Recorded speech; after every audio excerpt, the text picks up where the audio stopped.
अस्सलाम वालेकुम गर्ल्स। वालेकुम सलाम मैम। अच्छा, हमने नॉर्मल वालेकुम सलाम डिस्ट्रीब्यूशन, मैम। हाँ जी, नॉर्मल डिस्ट्रीब्यूशन का टॉपिक में मैंने आपको 1-2 वीडियोस भी भेजी थी। ऐसे ही है ना?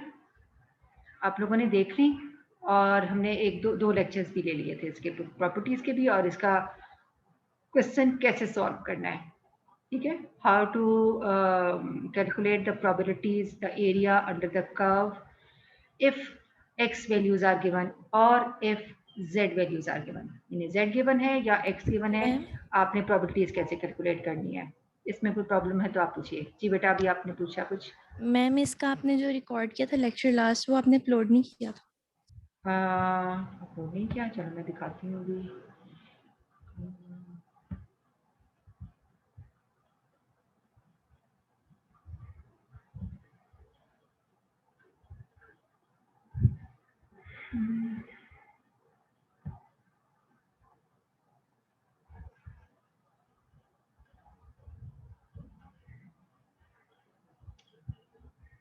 ये मैंने किया तो था मेरे ख्याल है 26 तारीख का 50। अच्छा, उसके बाद भी कोई हुआ था। ये 26 को हुआ था, 50 बच्चों ने इसको व्यू कर लिया हुआ है और ये नॉर्मल डिस्ट्रीब्यूशन का था। और इसके अलावा मैंने आपको 2 और लेक्चर्स भेजे थे, रिकॉर्डेड लेक्चर्स।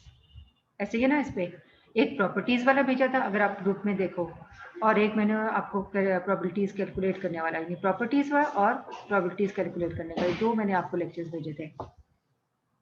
मैम ये पॉइसंस वाला पहले का था, आपने लेट सेंड किया था। हाँ, ये लेट तो सेंड किया था, उसके मैं इसकी बात नहीं बाद कर रही हूँ।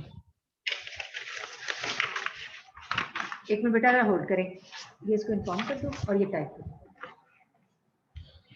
अच्छा, चले मैं देख लेती हूँ और कोई इसके अलावा है कि नहीं है। मुझे याद नहीं आ रहा कि हमने और 26 के बाद हमारा कोई लेक्चर हुआ है कि नहीं हुआ। ये 26 तारीख को मैंने अपलोड किया है। एनीवेज मैंने आपको और लेक्चर्स भी तो भेज दिए ना इसके ऊपर। नॉर्मल में काफ़ी है इतना, जितना काम आपको मैंने ओके बता मैम। दिया है। ठीक है, इसके अलावा हम कोई क्वेश्चन ज़रूर देख लेते हैं अगर आप समझती हैं कि जैसे हमारे पास ये बुक खुली हुई है अभी, ये 9.15 एग्जाम्पल मैंने कहा था आपका रिवर्स यूज़ नहीं आएगा, ये रिवर्स यूज़ है। खैर रिवर्स नहीं है, ये ठीक ही क्वेश्चन है। रिवर्स यूज होता है कि if probabilities are given and you have to find the values of x और z। ठीक है, प्रोबेबिलिटीज गिवन है और आपने x और z फाइंड करना है, ये इनवर्स यूज हो गया। और जो सीधा सवाल है वो ये है कि x गिवन है या z गिवन है और आपने प्रोबेबिलिटी कैलकुलेट करनी है। और तीसरा ये होता है कि आपको प्रोबेबिलिटीज गिवन होती हैं और आपको पैरामीटर्स फाइंड करने होते हैं, म्यू एंड सिग्मा।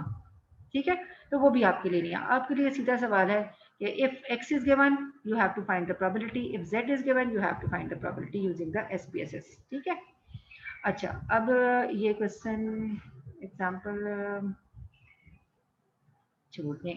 अब ये देखिए, ये एग्जाम्पल है,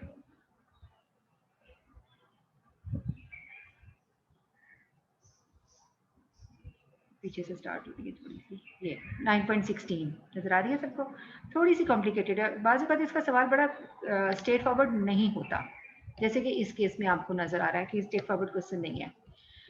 A lawyer commutes daily from his suburban home to his midtown office। ठीक है, यानी अपने गांव के एरिया से जाता है और ऑफिस तक जा रहा होता है। और कितना टाइम लगता है? On the average the trip on one way, यानी सिर्फ जाने का ट्रिप जो है, takes 24 minutes with a standard deviation of 3.8 minutes। Assume the distribution of trip makes the normally distributed। इसका मतलब है आपको पता चल गया कि नॉर्मल डिस्ट्रीब्यूशन यूज होनी है। मीन और वेरिएंस दोनों, मीन एंड स्टैंडर्ड डेविएशन दोनों गिवन है। ए पार्ट क्या है? What is the probability that trip will take at least half an hour. अगर आप इसकी डिस्ट्रीब्यूशन की शेप बनाओ तो कैसी शेप बनेगी इसकी?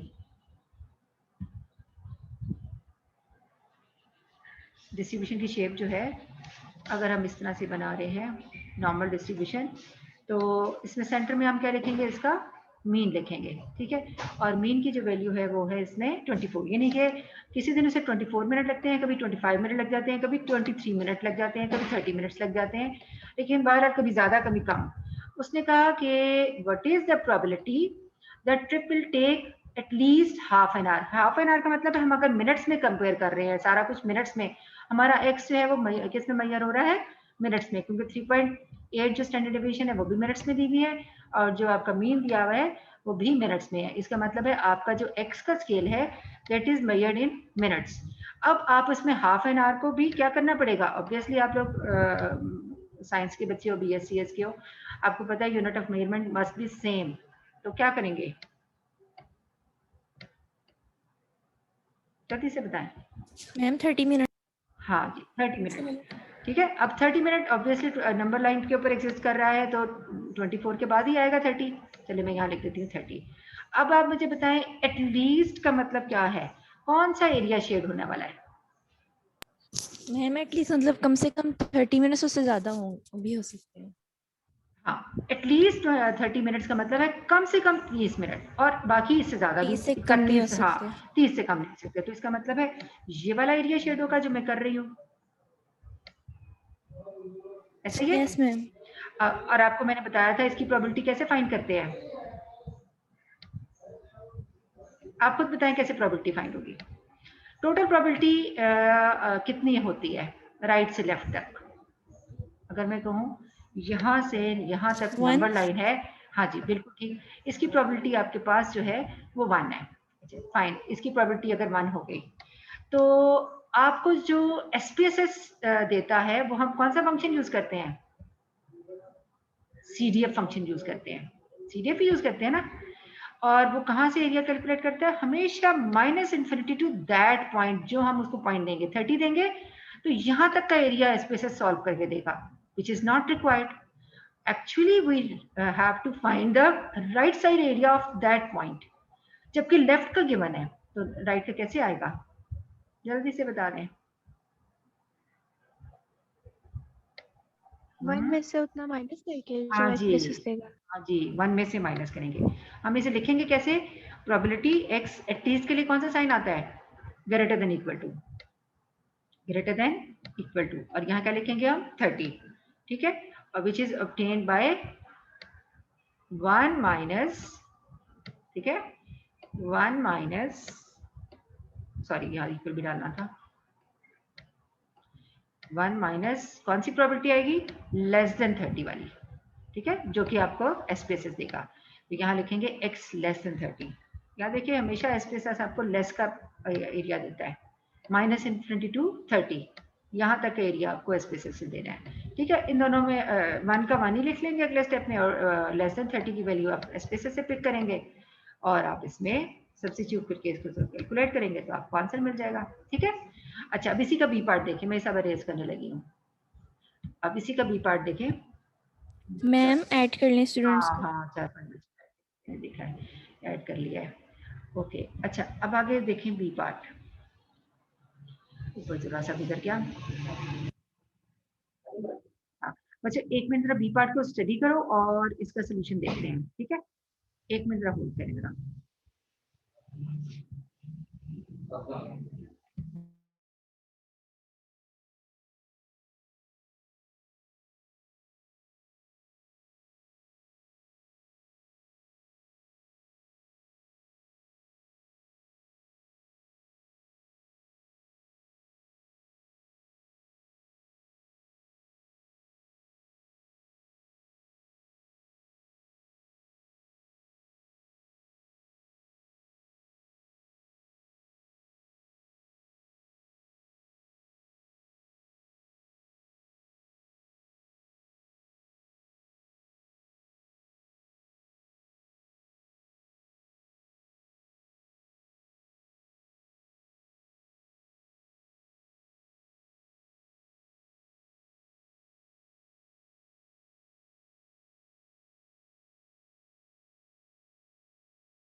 जी अस्सलाम वालेकुम बच्चों। अच्छा, बी पार्ट है, if the office opens 9 AM and he leaves house 8:45, यानी 15 मिनट पहले सिर्फ निकल रहा है, what percentage of time he will let for work.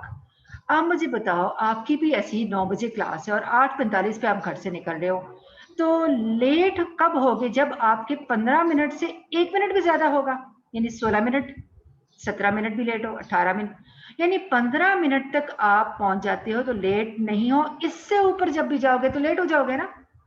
ठीक है, मेरी बात समझ आ रही है? Yes ma'am. हाँ, तो इसका मतलब है आपने प्रोबेबिलिटी यहीं से सोल्यूशन देख लेते हैं। ये देखें, हम लेफ्ट साइड सिर्फ देखेंगे कि जो इसमें लिखा हुआ है कि कौन सी प्रोबेबिलिटी फाइंड करनी है। ठीक है, आप देखें कि 15 मिनट से ज्यादा, उन्होंने 15 भी डाल दिया ना उसी के अंदर, क्योंकि आप पूरे 9 बजे पहुंच रहे हो तो अटेंडेंस आपका वो बंद हो जाता है ना, अगर वो थंब इंप्रेशन लगाना हो और बायोमेट्रिक से आपकी अटेंडेंस हो तो पूरे 9 बजे भी वो बंद ही हो जाता है, क्योंकि साथ ही 9:01 हो जाता है। जब 01 हो गया 9:01, इसका मतलब है आप 1 मिनट 1 सेकंड लेट हो गए हो, तो उसने 15 भी अंदर डाल दिया कि 15 मिनट या 15 से ज्यादा मिनट हो तो आप लेट ही लेट हो। ठीक है, और लेट हो तो इसकी प्रोबेबिलिटी आपको पता है, वही वाला फिगर थी जो मैंने ए पार्ट में बनाई थी, यानी कि राइट साइड वाली।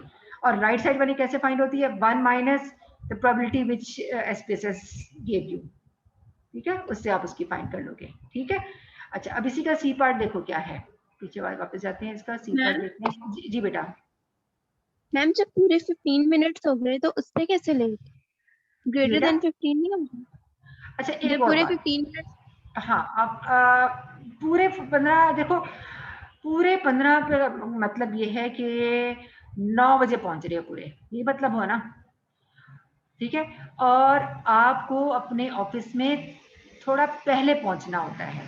ठीक है, बिफोर 9, यानी 9 बजे ऑफिस खुल रहा है तो पूरे नहीं कि 9 बजे ही आप पहुंच जाओ, इसलिए उन्होंने 15-20 में डाल दिया। और दूसरी इंपॉर्टेंट बात ये कि नॉर्मल डिस्ट्रीब्यूशन में बाइनोमियल और पॉइसन की तरह इक्वालिटी हो या ना हो कोई फर्क नहीं पड़ता, जबकि पॉइसन में अगर इक्वालिटी है इसका मतलब उस डिजिट को शामिल करना है, उस नंबर को शामिल करना है, नहीं है तो नहीं शामिल करना, क्योंकि वो डिस्क्रीट डिस्ट्रीब्यूशन है, उस पर पर्टिकुलर पॉइंट के ऊपर प्रोबेबिलिटी कैलकुलेट की जा सकती है। जबकि नॉर्मल डिस्ट्रीब्यूशन में एक पॉइंट जो है 30, उस पर इक्वल का साइन है, लेस का साइन है, लेस देन इक्वल टू है, ग्रेटर देन इक्वल टू है। इसमें इक्वालिटी, अगर ये खाली ग्रेटर देन भी लिखा होता ना तो भी वही आंसर आना था जो ग्रेटर देन इक्वल टू के साथ आया हुआ है। मेरी बात समझ आ रही है? उसकी रीजन ये है क्योंकि आप जब एरिया शेड करते हो और एक पॉइंट को बनाते हो, तो अगर हम इसको कहें कि पूरे 9 बजे हैं या 9:0001 सेकेंड हुआ है, माइक्रो सेकेंड है, तो भी वो आपका जो है वो प्रोबेबिलिटी उसी से कैलकुलेट होगी जो 9 की है, यानी 9.0001 जो है उस पर वही प्रोबेबिलिटी होगी जो 9 पे होगी, और 9 से थोड़ी सी पीछे यानी कि माइक्रो सेकेंड पीछे भी वही प्रोबेबिलिटी होगी जो कि 9 पे है। इसलिए नॉर्मल डिस्ट्रीब्यूशन में अगर इस साइन की जगह यहाँ पर लेस देन का साइन लिखा हुआ है, इस लेस देन साइन की जगह, सॉरी ग्रेटर देन का साइन जो लिखा हुआ है, इसकी जगह पर अगर सिर्फ ग्रेटर देन होता तो भी यही आंसर आता, यहाँ पर सिर्फ ग्रेटर देन होता और यहाँ पर सिर्फ ग्रेटर देन होता तो भी यही आंसर आना था जो कि यहाँ पर आया हुआ है। यानी इक्वालिटी हो या ना हो, नॉर्मल डिस्ट्रीब्यूशन में कोई फर्क नहीं पड़ता, इसलिए ज्यादा कंफ्यूज ना हो ना, इसमें इतनी अपनी एनर्जी लगाएं कि क्या करना है। अगर आपको नहीं समझ आई तो इट्स ओके, ऐसे ही लेने इसको। अच्छा जी, अपना थर्ड पार्ट देखें। If he leaves the house at 8:35, यानी कि 25 मिनट पहले निकल रहा है, and office is served at the office from 8:50, ठीक है, until sorry, and coffee is served at the office, यानी कि सुबह सुबह नाश्ते में उन्हें कॉफी मिलती है, अगर वो थोड़ा पहले आ जाए, यानी 9 बजे से पहले आ जाए, तो कितने मिनट के लिए कॉफी मिल रही है? 10 मिनट के लिए कॉफी सर्व हो रही है। What is the probability that he Mrs the coffee? अगर वो 35 पे निकल रहा है और 50 मिनट से थोड़ा सा पहले, सॉरी 9 बजे के बाद पहुंचता है, क्योंकि अगर 8:45 पे भी पहुंच गया तो 5 मिनट वेट करेगा, उसे कॉफी मिल जाएगी। अगर 8:40 पे भी पहुंच गया, जो कि बहुत मुश्किल है क्योंकि 10-5 मिनट में तो पहुंच नहीं सकता ना, 8:35 पर तो घर से निकल रहा है, उसने 8:50 पे पहुंचने में, इसका मतलब है कितना टाइम गुजर रहा है? 35 से 45, 45 से 50, यानी 15 मिनट है। और 15 मिनट के बाद जो है वो कॉफ़ी मिलना शुरू हो जाएगी और 9 बजे के बाद कॉफ़ी मिलना बंद हो जाएगी। तो अब कॉफ़ी कब मिस करेगा? कितने मिनट से ज़्यादा हो तो मिस करेगा? बताएं। 35 पे निकल रहा है। हाँ, नहीं 15 से ज्यादा हो तो कॉपी सर्व, देखो 15 से ज्यादा हो गया उसको टाइम, ठीक है। 35 पे वो घर से निकला और वो पहुंच गया 15 मिनट पे, तो इसका मतलब है कि 8:50 पे पहुंचा। 16 मिनट पे पहुंचा, इसका मतलब है 8:51 पे पहुंचा। 17 मिनट पे पहुंचा तो 8:52 पे कॉफी तो सर्व हो रही है। जब वो 9 बजे के बाद पहुंचता है, यानी कि 25 मिनट से ज्यादा टाइम लग जाता है। 35 से 9 o'clock के दरमियान 25 मिनट लग रहे हैं ना, 25 मिनट से ज्यादा टाइम स्पेंड कर देता है, तो फिर वो कॉफी मिस कर देगा। ऐसे ही है ना? ये बात समझ आ गई कि नहीं यस समझ? मैम। ठीक है। Yes ma'am. हाँ, ठीक है। और अगला क्या है? Find the length of time above which he finds lowest 15% of the trip. जी, lowest 50% of the trip. What is find the length of time. अच्छा, लेंथ ऑफ टाइम है, ये इनवर्स है, ये नहीं आपने करना। इनवर्स का मतलब मैंने आपसे कहा था ये प्रोबेबिलिटी गिवन है, आपने वो क्वेश्चन नहीं करना है जिसमें प्रोबेबिलिटी गिवन हो और आपको एक्स फाइंड करना हो। लेंथ ऑफ टाइम आपको एक्स फाइंड करना है ना, टाइम आपका एक्स है, तो ये रिवर्स क्वेश्चन है, ये हमने नहीं करना। ठीक है। फाइंड द प्रोबेबिलिटी, ये वाला देख लेते हैं। That 2 of the 3 next trip will take at least half an hour. ठीक है, आपने जो हाफ एन आवर की प्रोबेबिलिटी निकाली हुई है ना ए पार्ट में, ठीक है, उसको यूज करके आपने इसको सॉल्व करना है। ये लास्ट पार्ट है आपका। सॉरी, कहाँ गया? ये रहा। चलिए इसको भी रहने दें, इसलिए कि ये आपका स्ट्रेट फॉरवर्ड से सवाल नहीं है जो एसपी से सॉल्व हो, इसको भी छोड़ दें। ये नहीं, हमने शुरू वाले 3 पार्ट कर लिए हैं और यही इस तरह के क्वेश्चन आपके पार्ट उसमें होंगे। अच्छा, अब आप देखें इसकी एक्सरसाइज में नॉर्मल डिस्ट्रीब्यूशन का कोई क्वेश्चन और है जो आप कर सकते हैं। इसमें एक्सरसाइज में आपने क्वेश्चन अटेम्प्ट किए हैं? जी बच्चों, यहाँ से शुरू हो रहे हैं क्वेश्चन आपके।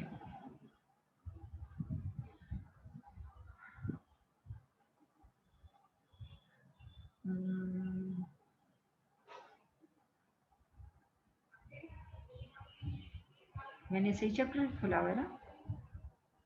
हाँ, ये ठीक है। 9.32, इससे पीछे देखें 31 क्या है, 31 भी कर सकते थे। रैंडम सैंपल नहीं, 31 रहने दें, चलो 1000 ही है। 1000 iron rods are tested for their length and it is found that the mean and standard deviation are this and this, यानी mean and standard deviation आपको given है। ठीक है, अगर हम नोट करें यहाँ से तो मीन की वैल्यू क्या है? 14.4, यानी ये सेंटर में आएगा। 2.5 जो है वो उसकी स्टैंडर्ड डेविएशन है। If the length of rods are normally distributed, यहाँ से आपके नॉर्मली डिस्ट्रीब्यूटेड के क्वेश्चन स्टार्ट हुए हैं जो आपके कोर्स में है। How many rods, how many पता है कैसे फाइंड करते हैं? आपने पहले प्रोबेबिलिटी निकालनी है और उसको 1000 से मल्टीप्लाई कर देना है। ठीक है, ये जो 1000 है आपका, इससे आपकी वैल्यू जो है मल्टीप्लाई हो जाएगी। ये एक्चुअली कैपिटल एन है। जब भी आपको काउंट फाइंड करना हो, यानी कि एन फाइंड करना है, ठीक है, तो आपने, या आपसे कह सकते हो काउंट ही लिख देते हैं। ठीक है, हाउ मेनी का मतलब ये ना कि कितने नंबर में एग्जिस्ट कर रहा है। तो आपने जब भी काउंट फाइंड करना हो तो आपको जो टोटल नंबर दिया जाता है, जैसे कि यहाँ पर कितना दिया हुआ है 1000 सैंपल का, तो 1000 जो है उसको अगर हम n कह दें तो 1000 से मल्टीप्लाई कर देंगे आप किसको? अपनी प्रोबेबिलिटी को। ठीक है, n is multiplied by probability. Probability वो जो आपको एसपीएसएस दे रहा है, आप उसको सॉल्व कर रहे हो। जिस तरह से हम प्रोबेबिलिटी सॉल्व करने का देखते हैं, पहले हमने शेप बनानी है नॉर्मल डिस्ट्रीब्यूशन की, उसमें एरिया को शेड करना है, और राइट साइड का है तो 1 में से माइनस करेंगे, लेफ्ट का है तो ऐसे ही लिख देंगे। सेंटर का एरिया लिया हुआ है तो दोनों प्रोबेबिलिटीज को आपस में माइनस कर देंगे तो आपकी प्रोबेबिलिटी आ जाएगी। जो भी आपका मेथड है उससे जो फाइनल प्रोबेबिलिटी आएगी, उस प्रोबेबिलिटी से आपने n को, जो कि यहाँ पर आपके केस में n कितना है 1000 है, उससे जब मल्टीप्लाई कर देंगे तो आपको जो रिजल्ट मिलेगा वो किसका मिलेगा? How many rods, how many यानी काउंट से रिलेटेड। ठीक है, अब आपको दो वैल्यूज दी है 12 एंड 16, और आपका मीन जो है वो 14 है। ऑब्वियसली जब आप फिगर बनाओगे तो 14 सेंटर में आएगा, राइट साइड पे आपके 16 आ जाएगा, लेफ्ट साइड पे आपके 12 आ जाएगा। तो आपने बिटवीन की प्रोबेबिलिटी जो है वो फाइंड कर लेनी है। सेकेंड पार्ट देखो, what are the chances, chances का मतलब है व्हाट आर द चांसेस, इसका मतलब प्रोबेबिलिटी फाइंड करनी है। याद रखिएगा, चांस हो, एरिया हो, प्रोबेबिलिटी हो, एक ही बात है, ठीक है। तो व्हाट आर द चांसेस, इसका मतलब है आपको प्रोबेबिलिटी फाइंड करनी है, इसमें आपने 1000 से मल्टीप्लाई नहीं करना। That any rod selected at random from 15 metre length, ठीक है, और अबव, ठीक है, आपने 15 और अबव का एरिया फाइंड कर लेना है, ठीक है। 14.5 सेंटर में होगा, 14.4 जो आपका एवरेज है वो सेंटर में होगा, और 15 जो है ऑब्वियसली वो उसके राइट साइड पे होगा। तो आपने इस तरह से इसको फाइंड आउट कर लेना है, ठीक है। अच्छा, उसके बाद आप देखिए B part, the mean score, आपको मैं हिंट दे रही हूँ, आपने एसपीएसएस से इनको खुद ही सॉल्व करना है, और कोई भी अगर इशू हुआ तो हम कल डिस्कस कर लेंगे। अगर आपने मुझसे कल कुछ ना डिस्कस किया तो हम कल नेक्स्ट टॉपिक स्टार्ट करेंगे। मीन स्कोर ऑफ 1000, अब आपके केस में फिर दोबारा क्या दिया हुआ है, ये आपको एन की वैल्यू दी हुई है, ठीक है, दिस इज कैपिटल एन, यानी आपको नंबर ऑफ स्टूडेंट्स अगर फाइंड करने होंगे तो 1000 से उस प्रोबेबिलिटी को मल्टीप्लाई कर देंगे। Appearing in examination is 34, mean score is, इसका मतलब है कि अगर आप अंग्रेजी पढ़ो तो आपको समझ आएगी कि इस मीन के बारे में कह रहे हैं, द मीन इज 34, ठीक है। तो आपकी जो सेंट्रल वैल्यू आएगी वेल की वो 34.4 आएगी, एंड स्टैंडर्ड डेविएशन इज 16.6। ये आपका जो दो पैरामीटर्स की वैल्यूज होगी, ये 16.6 भी आपका पैरामीटर है और 34.4 ये भी आपका पैरामीटर है, mean and standard deviation. How many, अब देखिए हाउ मेनी दिया हुआ है ना, इसका मतलब है आपको प्रोबेबिलिटी को किससे मल्टीप्लाई करना है, इसी 1000 से, ठीक है।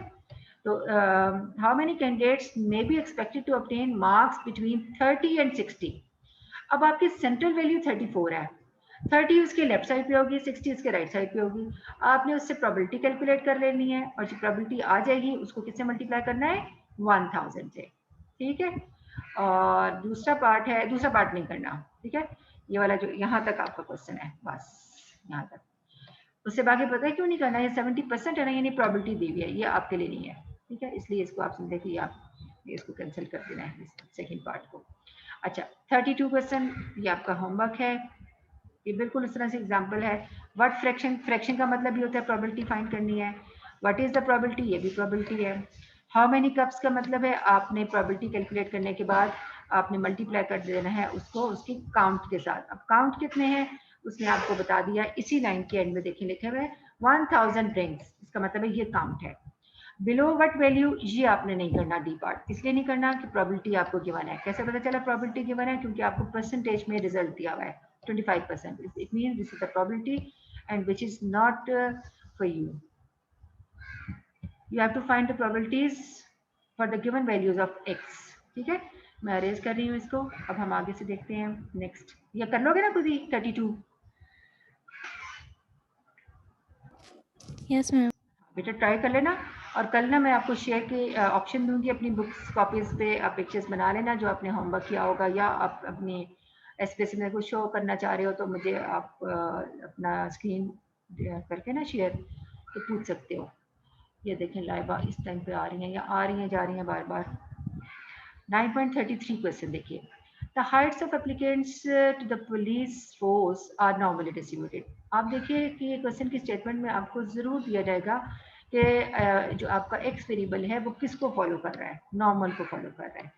The mean is 170, so this is the parameter which lies in the center of the curve, and the standard deviation is 3.8, this is the other parameter, ये दो पैरामीटर्स हो गए आपके।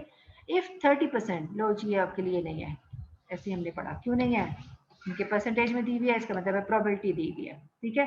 और मिनिमम एक्सेप्टेबल हाइट, इसका मतलब है आपको एक्स फाइंड करना है, हाइट का एक्स, ये रिवर्स क्वेश्चन है, ये आपके लिए नहीं है।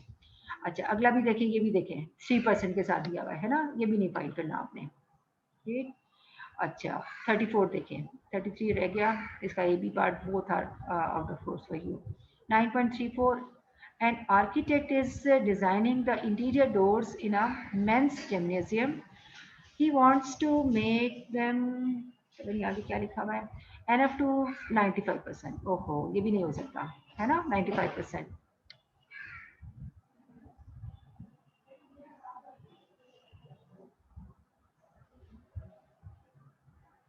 हाँ ये नहीं हो सकता, ठीक है, इसको भी छोड़ते हैं। 34, 35 देखते हैं, 35 आप देख के बताएं जी। मैं थोड़ा रेज कर लूँ उसको और फिर दोबारा से इसको नीचे भी कर लूँ। 34 के बाद है ये 35 का ए पार्ट तो आप कर लोगे, ठीक है ना? नहीं, ए पार्ट भी नहीं होगा।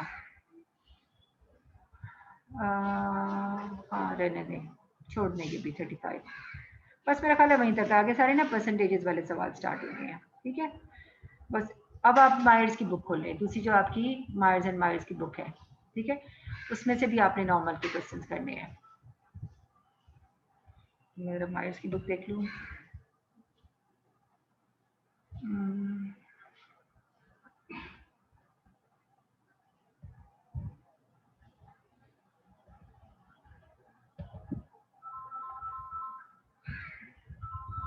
ये मायर्स की बुक है, इसमें नॉर्मल डिस्ट्रीब्यूशन हमने देखनी है।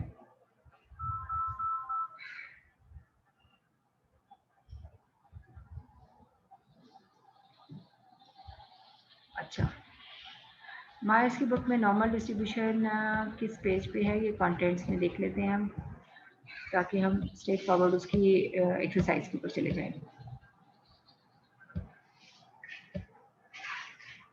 डिस्क्रीट डिस्ट्रीब्यूशन है, ये आ गया आपको नॉर्मल 172 पेज है, ठीक है?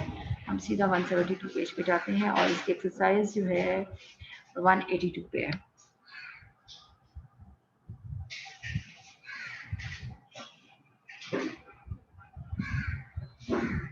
ये 186 है।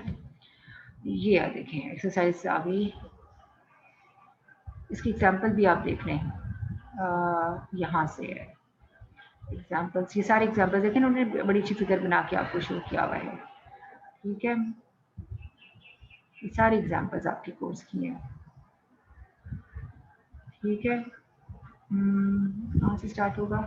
नहीं, यहाँ से नहीं, एक्सरसाइज में ये एग्जाम्पल 6.2, ठीक है? ये आप कर लीजिएगा, क्योंकि आप इसमें देखें z की वैल्यूज के अगेंस्ट आपने जब भी z दिया जाएगा तो मीन वेरिएंस क्या होगा? 0 mean and unit variance 1 variance होगा, ठीक है? ये हमने स्टैंडर्ड z का क्वेश्चन किया था, ठीक है?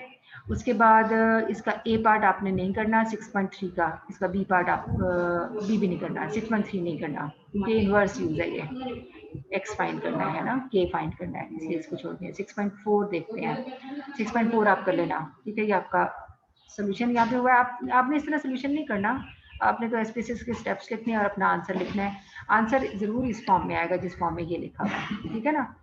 और इसके बाद बल्कि इस फॉर्म में भी नहीं आएगा, बस इतना सा आएगा और इसके बाद आपने अपना स्टेप लिख देना है। इसके बाद आपने कौन सा स्टेप लिखना है? आपने ये वाला स्टेप लिखना है जो आपको एसपीसीएस देगा, ठीक है? ये वाला स्टेप नजर आ रहा है सबको जो मैंने हाईलाइट किया इसमें? ये 2 स्टेप्स आपके आएंगे और उससे पहले आपने एसपीसीएस के सारे स्टेप्स लिखने हैं। तो इसके एग्जाम्पल का जो है ये आपने कर लेना है सोल्यूशन। उसके बाद 6.5 एग्जाम्पल देखिए, ये भी आपने कर लेनी है। 6.5 के बाद देखिए 6.6 ये नहीं करनी, ठीक है? 6.6 नहीं करनी। उसके बाद है 6.7, ये आपने कर लेनी है। 6.7 आपके बिल्कुल कोर्स का है पार्ट। 6.8 ये भी आपने कर लेनी है। उसके बाद है 6.9 की स्टेटमेंट कहाँ गई? ये 6.8 ही है, पता नहीं 9 कहाँ गई। 12 9 भी आप कर लेना, ठीक है? 9 भी है। उसके बाद ये 10 आ गई, 10 भी आपके नहीं 10 रहने दें, 10 रहने दें। 11 भी नहीं करना। फिर 66 इसमें आपको प्रोबेबिलिटीज तो नहीं दी हुई ना, बट परसेंटेज नहीं, ठीक है? ये कर लेना आप लोग। परसेंटेज फाइंड करनी है ना, परसेंटेज का मतलब है आपकी प्रोबेबिलिटी जब आएगी ना उसको 100 से मल्टीप्लाई करोगे तो परसेंटेज आ जाएगी। फ्रैक्शन हो, प्रोबेबिलिटी हो, हाउ मैनी लिखा हुआ है, परसेंटेज लिखा हुआ है, तो आपने एरिया लिखा हुआ है, इस सब में आपने प्रोबेबिलिटी फाइंड करनी होती है। 6.12 देखिए, हमारा टाइम भी थोड़ा सा रह गया, 3 मिनट रह गए हैं। 6.12 जो है ये भी आपने कर लेनी है। 6.13 नहीं करनी, ठीक है? 14 भी नहीं करनी। अब एक्सरसाइज में आ जाए। एक्सरसाइज में देखिए आप 6.3 क्वेश्चन, ठीक है? 6.2 रहने दें, 6.3 इस क्वेश्चन में अब machine is located in airport lobby. मैं थोड़ा इसको बड़ा करूं ताकि आपको ज़रा सही तरह नजर भी आए और मुझे भी सही तरह नजर आए, ठीक है। ये variable having continuous uniform, sorry uniform का क्वेश्चन है, ये नहीं करना। उसके बाद 6.4 है, ये भी यूनिफॉर्म का है। 6.5 से आपके स्टार्ट हो रहे हैं नॉर्मल के। आप देखिए नॉर्मल डिस्ट्रीब्यूशन का उसमें लिखा हुआ भी हो। 6.5 आपका सारा क्वेश्चन कर सकते हो, आपके कोर्स का है। स्टैंडर्ड नॉर्मल का याद रखिएगा क्योंकि जेड विद में वैल्यूज 6.5 भी स्टैंडर्ड नॉर्मल का है, 6.6 भी स्टैंडर्ड नॉर्मल का है। 6.7 आपने नहीं करना, ठीक है। 6.8 आपने करना है, बिल्कुल ये एक्स के साथ है आपका मीन वेरिएंस दिए में है, ठीक है। इसका डी और ई नहीं करना, ए बी सी करना है आपने। 6.9 जो है उसका आपने ए पार्ट करना है सिर्फ, ठीक है, और ए और डी करना है, बी और सी नहीं करना। 6.10 देख लीजिए, नहीं करना। और उसके बाद है 6.11, बिल्कुल 11 कर लेना है, इसका लास्ट पार्ट नहीं करना, डी वाला। 6.12 आपने करना है, ठीक है। 13 आपने करना है। 14 का भी ए बी करना है, सी नहीं करना। 15 ये तो हमें लगता है बिल्कुल वैसे ही सवाल है ये, जो दूसरी बुक में हमने पढ़ा है ना। ऐसा लग रहा है इन्होंने कॉपी किया हुआ है, बल्कि उन्होंने कॉपी किया हुआ है, ये ओरिजिनल क्वेश्चन है, ठीक है। ये आपका हो गया, ये हमने आज ही किया है। उसके बाद 6.16 जो है इसका भी बी पार्ट नहीं करना, ए करना है। 17, 18 सारे बेटा देख लेना, 17 रहने दें, 18 आप कर लो, ठीक है। और 19 मैं इसलिए कह रही हूँ प्रैक्टिस कर लो, पेपर में भी तो इनमें से कोई सवाल आएगा ना, इन्हीं में से मैंने कोई दे देना है। अच्छा 19 जो है इसका ये पार्ट करना है, बी नहीं करना। 20 आपने पूरा करना है। 21 टाइम बस खत्म हो गया। 21, 22, 23 यहाँ तक आप देख लीजिएगा, जो आपसे हो जाएंगे कल हम डिस्कस कर लेंगे, या इस पूरे वीक में आप कर लो, अगले वीक भी हम नॉर्मल डिस्ट्रीब्यूशन को देख लेंगे, ठीक है। कल आपने पूछना है तो पूछ लीजिएगा, नहीं तो हम नेक्स्ट टॉपिक स्टार्ट करेंगे। ओके गर्ल्स, अल्लाह हाफिज। अल्लाह हाफिज़। मैंने सुबह आपको मैम एक मेल की अटेंडेंस थी, देखिए। हाँ